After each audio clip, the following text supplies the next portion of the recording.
Fala galera, beleza? Aqui professor Jonathan Jorge, vamos então para a nossa segunda aula de execução penal. Lembrando que você tem a sua apostila aí completaça, super aprofundada, 20 questões ao final. Nós temos também um caderno de questões com mais de 100 questões aí, são 101 questões, se eu não estou enganado, inéditas, 101 questões inéditas aí para você se divertir e com comentário e etc. Beleza? Ok? Então tem questão pra caramba aí pra gente poder estudar. Beleza? Todas comentadas, apontamento de erros aí, etc. Qualquer dúvida, deixe seu comentário nesse vídeo aqui, ou me manda um e-mail aí que eu te respondo rapidinho. Vamos lá, pessoal. Vamos falar então do condenado, beleza? Vamos lá então do condenado. Esse tópico aqui vai falar sobre classificação, importante, muito importante, tem uns tópicos aqui que requer um pouco de cuidado. Os condenados serão classificados segundo seus antecedentes e personalidade. Preste atenção nisso. Objetivando individualização da execução penal. Primeira coisa que nós vamos comentar aqui. Primeira coisa, olha só, vamos comentar aqui igual eu sempre faço em todos os tópicos. Pessoal, isso aqui, esse artigo aqui, ele se relaciona a qual princípio? Princípio, falei disso, constitucional da individualização da pena. É um princípio constitucional. Individualização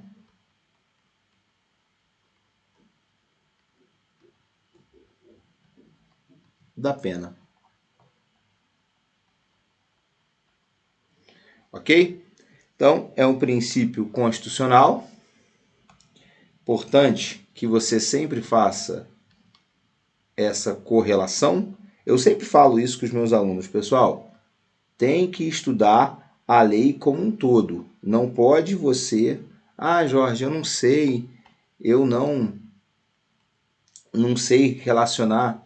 Meu curso, eu faço isso o tempo todo. Então, um princípio constitucional, ok? Então, é importante que você tenha isso em mente, tá bom? Outro comentário que eu quero trazer para você, dentro desse tópico aí, é o seguinte. Então, vamos lá? Deixa eu botar aqui uma tela em branco para a gente poder escrever aqui e entender. Então, olha só, gente. Quando eu falo de individualização, eu estou falando que eu quero fazer uma classificação desses condenados.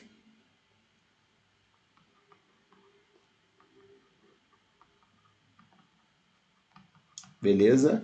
Só lembrando que eu sigo, o artigo 5º, na verdade, segue uma determinação expressa da Constituição Federal, ok? E esses condenados, eles serão classificados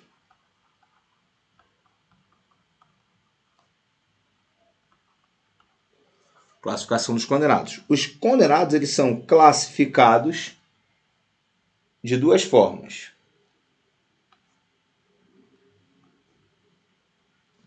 Antecedentes, analisando, né, os antecedentes, e também analisando a personalidade desses indivíduos.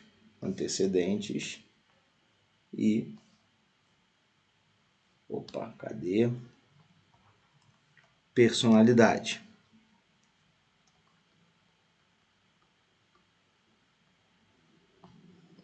Personalidade. Ok? E aí muita gente pergunta, pô Jorge, o que é antecedente, personalidade? Como é que eu sei essa diferença? Primeiro, antecedente, eu vou colocar aqui para ficar fácil. O que seria um antecedente? Antecedente não seria nada além de que um histórico perdão, desse reeducando. Histórico de vida,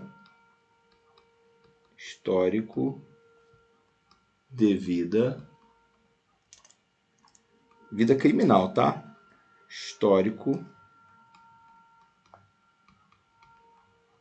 de vida criminal do reeducando.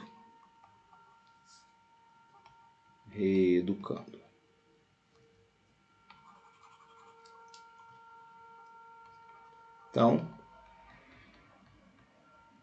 esse histórico de vida aqui, nós chamamos de antecedentes. Só lembrando que esse histórico de vida aqui é o histórico de vida criminal, beleza? E aí, quando eu falo de personalidade, aí já muda. Personalidade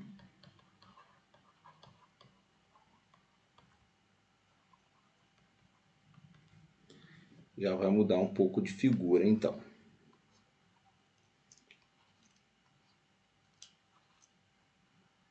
Nossa, hoje o pessoal ficou me zoando, mandando mensagem para Jorge, você é ótimo para dar aula, mas para desenhar... Então, falamos do histórico de vida, que é o antecedente, e a personalidade vai envolver ali diversos fatores, ok? E você vai ter ali uma análise, segundo alguns doutrinadores, de um conjunto psicossomático, ok? Então, vou colocar aqui conjunto, e vou explicar daqui a pouco, tá? É um conjunto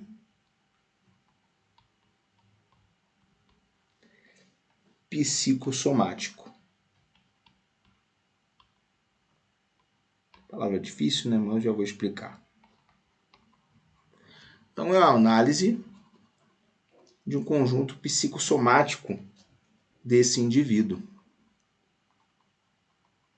Jorge, que diabos é esse conjunto psicossomático? Posso traduzir para vocês que isso é um conjunto de fatores psicossomáticos. Vou até trocar aqui que não ficou. Conjunto de diversos fatores que nós chamamos de psicossomáticos, beleza? É um conjunto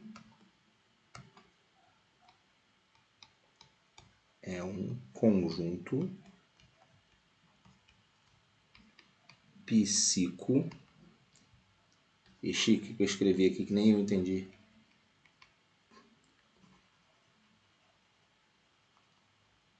Tem hora que é... Agora sim, psicossomático.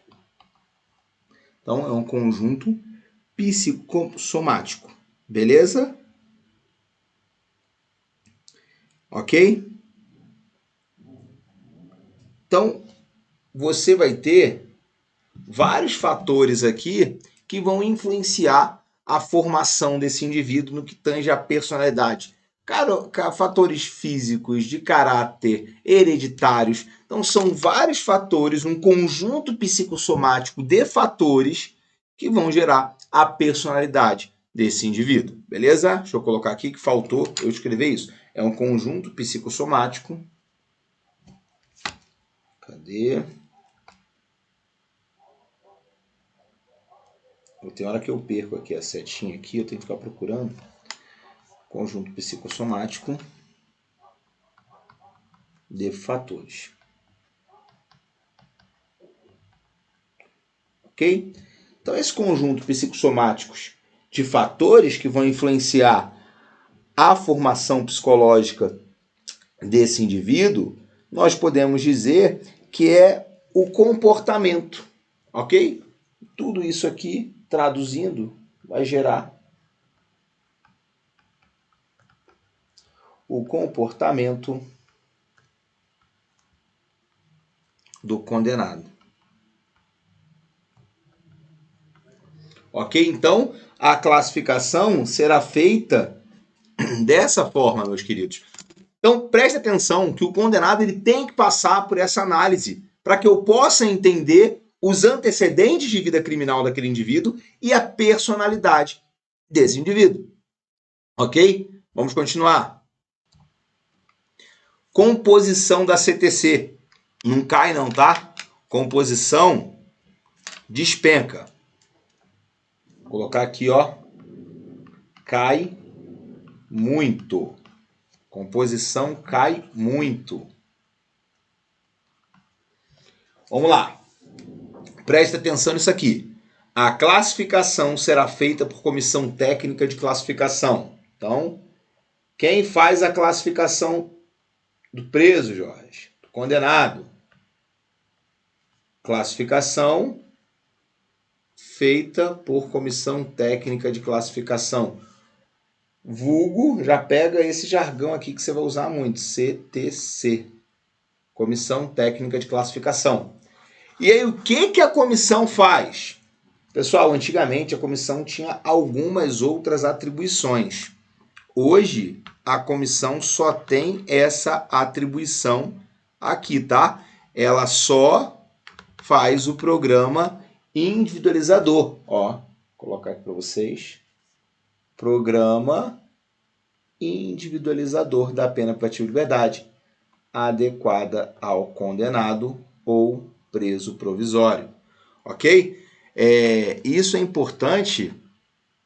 Opa, agora sim. Eu já apertei sem querer aqui, pessoal. Então, preste atenção nisso aí. A classificação será feita por comissão técnica de classificação. Ok? E aí, toma cuidado, porque antigamente a classificação, ela acompanhava a execução das penas privativas de liberdade, restritivas de direito, ela propunha ali progressão e regressão de regime, falava sobre conversão.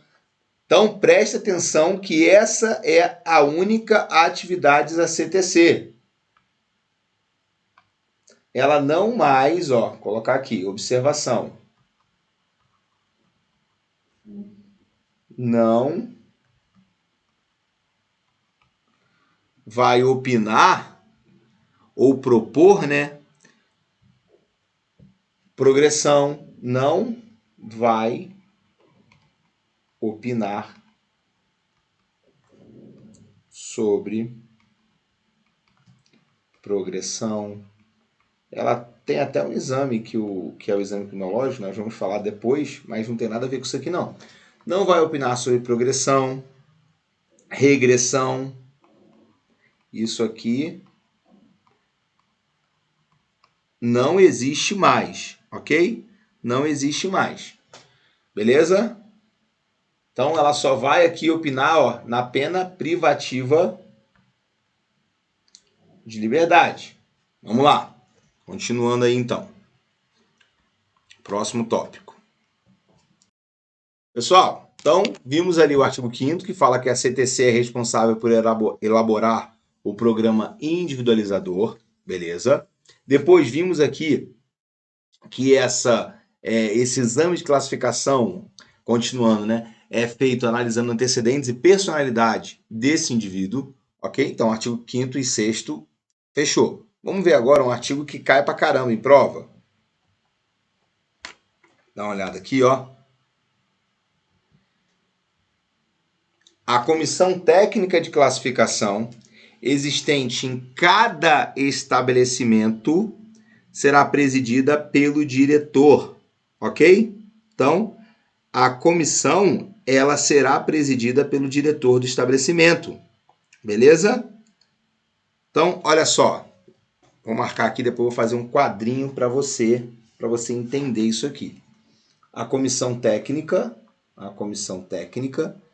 ela existe em cada estabelecimento penal, será presidida pelo diretor e composta, no mínimo, essa composição aqui é mínima. Pode vir falando composta por 2 chefes, beleza, por um chefe não. Então, 2 chefes de serviço, um psiquiatra, um psicólogo, um assistente social, composição mínima. Quando condenado à pena privativa de liberdade. Agora, preste atenção no parágrafo único. Nos demais casos, as outras penas, a comissão atuará junto ao juízo da execução e será integrada por fiscais do serviço social. Entendeu? Ah, Jorge, não entendi. Repete isso para mim, por favor. Vamos lá.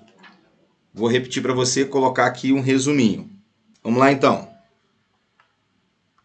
CTC, Comissão Técnica de Classificação. Como é essa CTC aí, pessoal? Com o objetivo de orientar essa individualização, esses condenados serão classificados, né, segundo seus antecedentes e personalidade, e essa classificação é feita pela CTC, ok? Que vai elaborar o programa individualizador. E aí, cuidado porque nós temos aí o centro de observação, beleza? Centro de observação. Vou falar daqui a pouco, então não confunda exame criminológico, exame de classificação com CTC. Cada qual, a CTC ela faz o exame de classificação. Ó, então, CTC, classificação.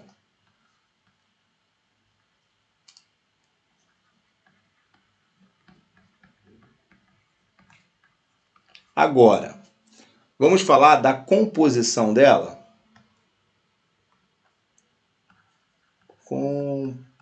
Composição. Presta muita atenção, beleza? Por quê? Se a pena for privativa de liberdade, ó, pena privativa de liberdade. Ok? Nós teremos uma composição. Se a pena não for privativa de liberdade, ou seja, nos demais casos,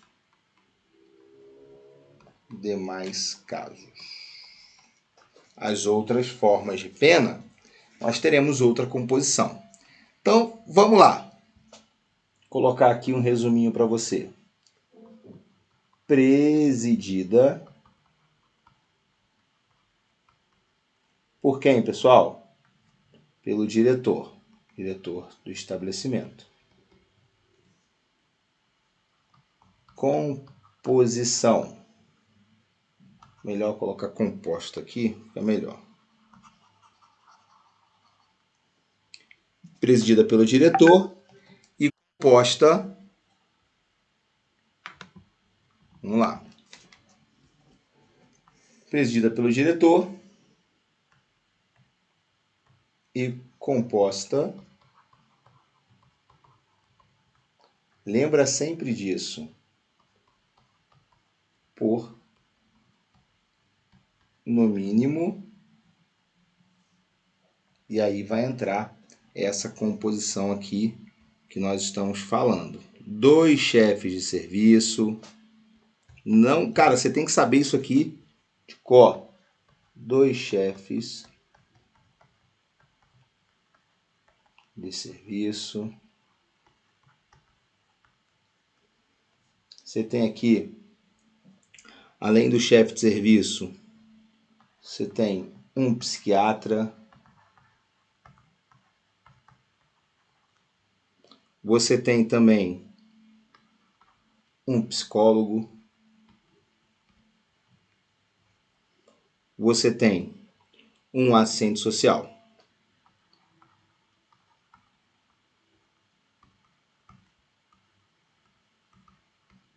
Ok? Mas lembra o seguinte, essa composição aqui é só na pena privativa de liberdade.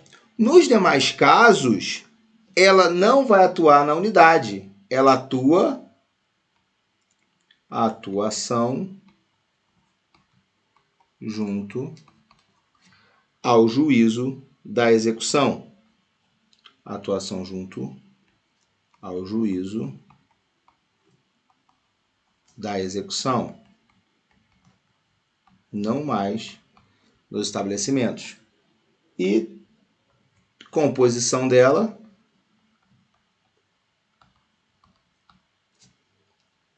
será composta por fiscais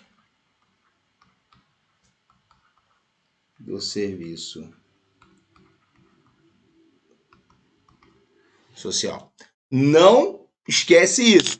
Pena privativa de liberdade é uma composição. Nas demais, restiva direitos, nas penas que não são privativas de liberdade, você tem outras formas de avaliação, que não será feita pela comissão de classificação, beleza? Será feita junto, né, aos fiscais de serviço social, junto ao juízo de execução, pelos fiscais de serviço social, junto ao juízo de execução. Então, pena privativa de liberdade, essa composição, presidida pelo diretor, composta no mínimo por 2 chefes de serviço, um assistente social, um psicólogo, um psiquiatra. Nos demais casos, nas outras modalidades de pena, ok? Que não seja privativa de liberdade, nessas outras modalidades, você terá essa composição aqui, beleza? Vamos lá? Então tá, vamos continuar aí. Opa, vamos lá. Vamos falar do exame criminológico, pessoal. Agora que a gente falou da composição, é o que mais cai, tá? Essa parte de composição é o que mais cai, beleza? É o que mais cai, é isso. Beleza, então vamos lá. O que mais cai é isso aí que eu vou falar para vocês agora. Exame criminológico. Toma cuidado para não confundir exame criminológico com classificação e perfil genético. Daqui a pouco eu vou fazer um quadrinho e vou falar da diferença deles, tá bom? Vamos lá. O condenado, presta atenção nisso. Para ter exame criminológico, o cara tem que estar condenado. O condenado ao cumprimento de pena privativa de liberdade, e aí eu vou colocar em vermelho para você não esquecer, em regime fechado, será submetido ao exame criminológico. Então, exame criminológico. Para obtenção de elementos necessários, uma adequada classificação com vistas à individualização da execução. Pessoal, no caso do condenado, é obrigatório.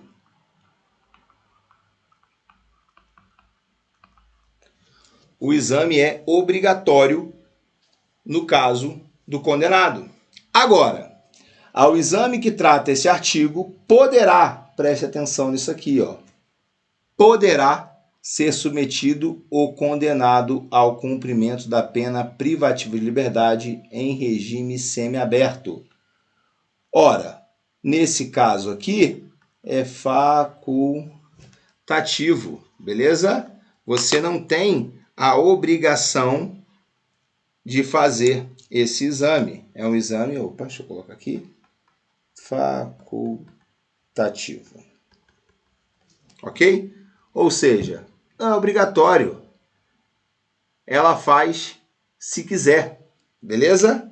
Não é obrigatório. Então, facultativo, no caso do preso em regime semiaberto, e obrigatório para o preso em regime fechado. Só vou pedir para que você tome cuidado, porque no caso desse dispositivo, nós temos alguns julgados que provavelmente podem cair na sua prova.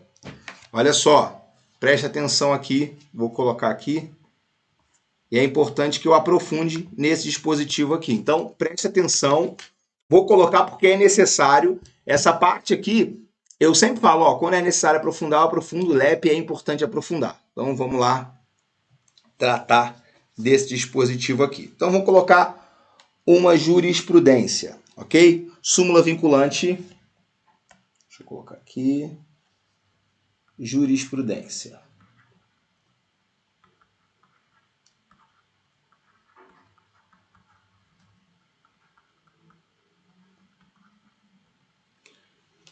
Jurisprudência. Importante essa jurisprudência aqui. Pessoal, olha só.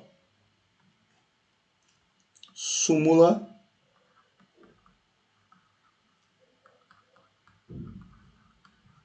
vinculante número 26. O que fala a súmula vinculante número 26? No caso de progressão de regime, não é obrigado que o juiz faça o exame criminológico, ok? Não é obrigado.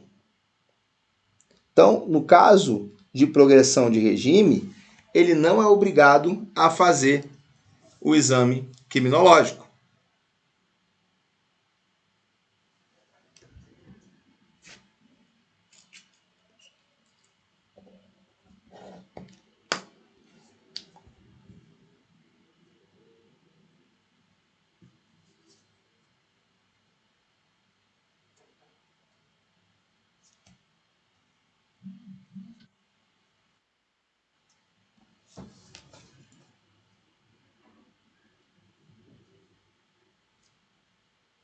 Então, traduzindo aqui a súmula vinculante 26, que falava ali do crime hediondo equiparado para a progressão, vou colocar para vocês aqui, ó, não é obrigatório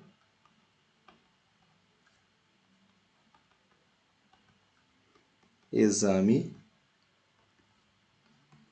para progressão. Essa súmula aqui, ela vai falar da lei dos crimes hediondos. Porém, traduzindo é o seguinte, olha só, se um preso, por exemplo, o cara foi condenado por crime hediondo equiparado, um exemplo, teve um crime aí grave e tal, o juiz pode pedir o exame criminológico para a progressão de regime? Pode, beleza? Ele pode. Porém, tem que ser fundamentado esse pedido nas peculiaridades do caso. O caso é um caso diferente, tal, vou pedir o exame criminológico, beleza? Ele pode pedir esse exame criminológico. Ele tem que pedir? Não, mas ele pode, desde que ele motive esse pedido. Outro ponto, se ele pedir, ele fica vinculado a esse laudo? Não. Se ele quiser olhar o laudo e, ó, tá nem aí, ele pode. Lembra, por exemplo, do caso da Suzane von Richthofen? Aconteceu isso. O juiz entendeu que ela era perigosa, o caso foi peculiar, e de fato foi, pediu exame criminológico, o exame criminológico veio dizendo que ela não tinha condição de viver em sociedade, era uma sociopata. O juiz entendeu que não tinha como deixar ela presa por conta disso, já que ela tinha os requisitos objetivos e subjetivos para a progressão. Beleza? Então vou colocar aqui alguns pontos para vocês. Não é obrigatório exame para progressão. Agora, preste atenção nisso aqui. O magistrado poderá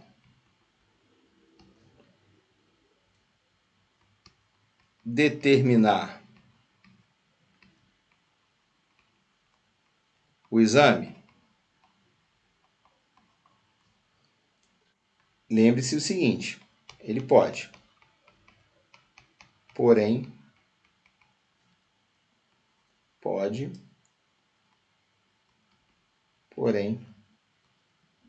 deverá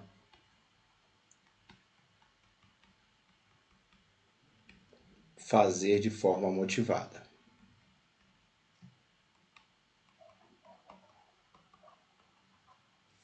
Ele tem que motivar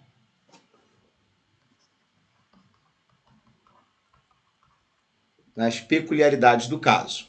Beleza? De novo, ele fica preso ao laudo? Não. Se ele quiser, ele pode? Pode. Mas ele tem que motivar o porquê ele está pedindo. Beleza? Tá. Vamos falar também da identificação de perfil genético, que é o nosso último tema de hoje, antes de irmos aí para a parte das assistências. Beleza? Tá, pessoal, antes que eu me esqueça, deixa eu voltar aqui. Antes que eu me esqueça, nós temos também um julgado importante, tá? Nunca vi assim ser cobrado a literalidade, tá? Mas esses dois julgados aqui são importantes. A súmula vinculante número 26, que tratam da mesma coisa, né? E também a súmula 439 do STJ. Vão tratar do mesmo tema. Súmula 439. Opa, tá o número aqui primeiro, né? Súmula número 439 STJ. Aqui, pessoal, se é vinculante, não precisa dizer, mas vou falar mesmo assim. Súmula vinculante é do STF, né? Beleza? Se é vinculante, é do STF. Beleza? Então, toma cuidado, tá? Porque a 26 vai falar no caso de progressão de regime para crime hediondo equiparado e etc. Beleza? Então, o magistrado vai ter que avaliar os requisitos objetivos e subjetivos. E aí você tem a súmula 439, que também vai falar da mesma coisa. Eles acabam falando ali, mesmo que não seja de forma direta, de forma indireta, eles acabam falando do mesmo tema. Se você quiser depois dar uma lida nessas jurisprudências, é importante, vai te ajudar bastante. Beleza? Vamos finalizar então a aula falando da identificação do perfil genético. Só toma cuidado, vou fazer um quadrinho para você não confundir isso aí, mas toma cuidado para não confundir alhos com bugalhos, perfil genético com classificação, exame criminológico e etc. Mas eu acho que é mais fácil confundir exame de classificação com perfil genético do que... Perdão, exame criminológico com exame de classificação do que o perfil genético. Perfil genético é um exame de polícia forense, de investigação. Então não confunda com o exame criminológico e o exame de classificação. Por quê? O exame de perfil genético é aquele exame estilo CSI, de investigação, de análise de dados, ok? Tentando ali levantar mais provas e etc. Lembra de CSI quando você vê perfil genético, beleza? Então vamos lá. Pessoal, o que seria a identificação por perfil genético? Lembrou de perfil genético, você vai lembrar de DNA.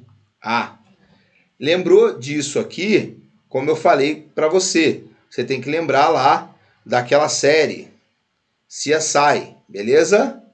Como é que se escreve isso aqui, Jorge? CSI. Eu via muito, tem vários, né? CSI Los Angeles, CSI, etc. Eu via muito CSI Miami. Lembra disso aqui. Por que, Jorge, CSI Miami? Aquela investigação, o cara pega DNA, vê ali se foi o cara, etc. Importante fazer uma conexão agora com os crimes de violência sexual, aquele banco de dados que vai ficar, e aí essa questão do perfil genético, o Brasil já começa a caminhar, graças ao PAI 2020, para a gente começar a ter informação sobre criminoso. Né? Nesse país aqui tudo é inconstitucional, prender vagabundo é inconstitucional. Beleza? Vamos lá então. Então lembra disso aí, CSI Miami, perfil genético. Vamos lá. Agora, lembra disso aqui. Os condenados. Esse exame é feito em quem, pessoal? Esse exame é feito em preso condenado. Então, os condenados por crime praticado, crime praticado dolosamente com violência de natureza grave contra a pessoa ou por qualquer dos crimes previstos no artigo 1º da Lei 80.72. Lei dos crimes hediondos. Colocar aqui. Lei 80.72 de 90 vai falar de quê, pessoal? Crimes hediondos. O artigo 1º são dos crimes hediondos, então não vai entrar os equiparados. Ah, Jorge, tortura entra. Pessoal, tortura não é cometido com violência grave contra a pessoa? Ela vai entrar, mas ela vai entrar porque ela é crime hediondo? Hediondo? Não entra porque ela é equiparado hediondo, mas porque ela foi cometida com violência grave contra a pessoa. Lembrando que nós temos crimes hediondos, que estão no artigo 1º, e nós temos os crimes equiparados, tortura, tráfico e terrorismo. Esses não vão entrar, vem comigo aqui, esses não entram porque eles não estão no artigo 1º, pelo princípio da taxatividade, você não pode incluir ali, porque seria uma analogia em uma parte, beleza? Agora, a tortura seria um caso interessante, o terrorismo ali seria interessante, porque eles são praticados com violência grave contra a pessoa. Aí eles não entrariam por serem equiparados, já que a própria lei fala que só são os hediondos, mas porque eles são cometidos com violência grave contra a pessoa, beleza? Ok? Beleza, né? Então já não confundimos isso aí mais. Direto alguém pergunta, Jorge, equiparado entra? Não, pessoal, pelo princípio da taxatividade, o equiparado não entraria, beleza? Então vamos lá, continuando aí. Então os condenados, tá? Por crime praticado dolosamente com violência de natureza grave contra a pessoa, lembrando que tem que ser doloso, natureza grave contra a pessoa, por qualquer dos crimes previstos no artigo 1º da Lei 80.72, que é a Lei dos Crimes Hediondos, serão submetidos, olha só, obrigatoriamente a identificação do perfil genético mediante extração de DNA. Isso aqui é importante, por técnica adequada e indolor. É obrigado que o preso forneça? Sim, é obrigatório. É obrigatório que o Estado pegue, é obrigatório que o preso forneça. Ah, Jorge, e a vedação de autoincriminação? Não sei onde foi parar. Tocaram o para isso aí, beleza? Por que, Jorge, você está falando isso? Porque se ele se negar é falta grave e ele vai se arrebentar, beleza? Então, é obrigatório que o preso forneça, é obrigatório que o Estado pegue isso. Se não pegar no começo da execução, tem que pegar o decorrer dela, você vai ver isso daqui a pouco. E se ele se negar, é falta grave. Você vai ver também daqui a pouco. Beleza? Ok? Então, o finalzinho disso aqui é o seguinte, ó. Lembrando, crime praticado dolosamente, natureza grave contra a pessoa ou qualquer dos crimes hediondos. Pô, Jorge, o cara tá com porte de arma de uso restrito ou proibido. Vai entrar, vai ter que fornecer o perfil genético. Não tá lá no artigo 1º da Lei 8072? Beleza? Então, vai ter que fornecer. Beleza? E aí tem que ser colhido esse DNA de forma ou de técnica adequada e indolor. Pode ser, então, por amostra de sangue? Não, porque tem que ser indolor. Beleza? Vamos lá. Quero analisar com vocês essa última parte aqui, ó. E aí eu já vou fazer uns comentários e finalizamos essa aula para não ficar muito longa também. A identificação do perfil genético será armazenada, ó, perfil genético armazenado em banco de dados sigiloso. Isso aqui é importante. Armazenado em banco de dados sigiloso. Beleza. A regulamentação deverá constar garantias mínimas de proteção, observando as melhores práticas de genética forense, incluído 2019. A autoridade policial, ó, a autoridade policial. Quem é a autoridade policial, Jorge? Pô, pessoal, não precisa nem falar, é o delegado de polícia. A autoridade policial poderá requerer ao juiz competente, no caso, ó, poderá requerer ao juiz, no caso de inquérito policial instaurado, acesso ao banco de dados de identificação de perfil genético. Ó, acesso ao banco de dados. Então, ela tem que requerer ao magistrado. Presta atenção nisso que foi incluído em 2019, que com certeza pode cair na sua prova. Deve ser viabilizado ao titular de dados genéticos acesso aos seus dados constantes no banco de dados de perfil genético, bem como todos os documentos da cadeia de custódia que gerou esse dado, de maneira que possa ser contraditado pela defesa. E aqui importa que você saiba que ele tem que ter acesso. Agora, preste atenção, o condenado pelos crimes previstos no caput desse artigo, que não tiver sido submetido à identificação do perfil genético por ocasião do ingresso, ó, os condenados, que por ocasião do ingresso, ó, que não tiverem submetidos à identificação do perfil genético no ingresso, deverá ser submetido durante o cumprimento. Foi o que eu tinha dito para vocês. E por último, mas não menos importante, a nova falta grave. Constitui falta grave recusa do condenado em submeter-se ao exame de perfil genético. Até agora não houve nenhum julgado considerando essa prática ilegal. Beleza? Até agora não temos nada aí que considere isso errado. Para finalizar, com chave de ouro, porque eu sei que você pode se equivocar, nós temos aqui, ó. Deixa eu colocar aqui. Vou colocar em vermelho. Classificação versus exame. Classificação versus exame criminológico. Ok? Então, exame de classificação versus exame criminológico. Vamos lá, primeira coisa.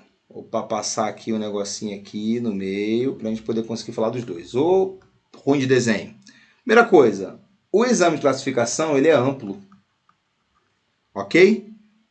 Ele é amplo e genérico.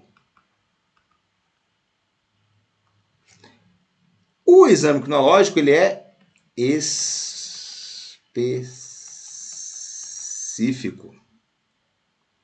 Beleza? orienta, o exame de classificação, ele orienta a pena.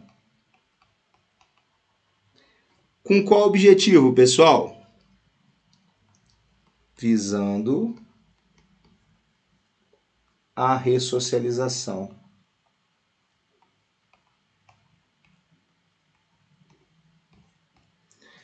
E por último, personalidade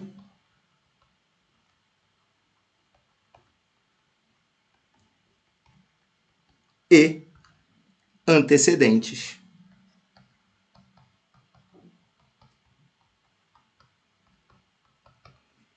Quem faz esse exame, pessoal? CTC. O exame criminológico, ele é específico. Ele vai falar de quê, pessoal? Ele vai falar sobre a periculosidade desse cara. Eu quero analisar o delinquente. Eu vou analisar o criminoso. Eu vou analisar, então, a periculosidade. Beleza? E envolve psicologia e psiquiatria.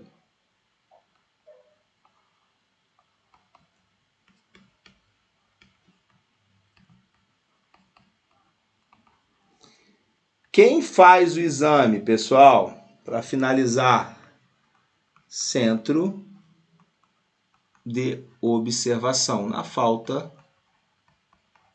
a CTC. Para finalizar, então, aqui, o exame criminológico é a análise do criminoso, ok? A análise mais específica do criminoso em si. Já o exame de classificação é o exame do prisioneiro, ok? Pensa dessa forma que vai dar certo. Pessoal, desculpa que essa aula ficou um pouco maior. Eu gosto geralmente de encerrar um bloco mais curto, mas era necessário para a gente conseguir pegar tudo e fechar. Beleza? Tamo junto, forte abraço, até a próxima.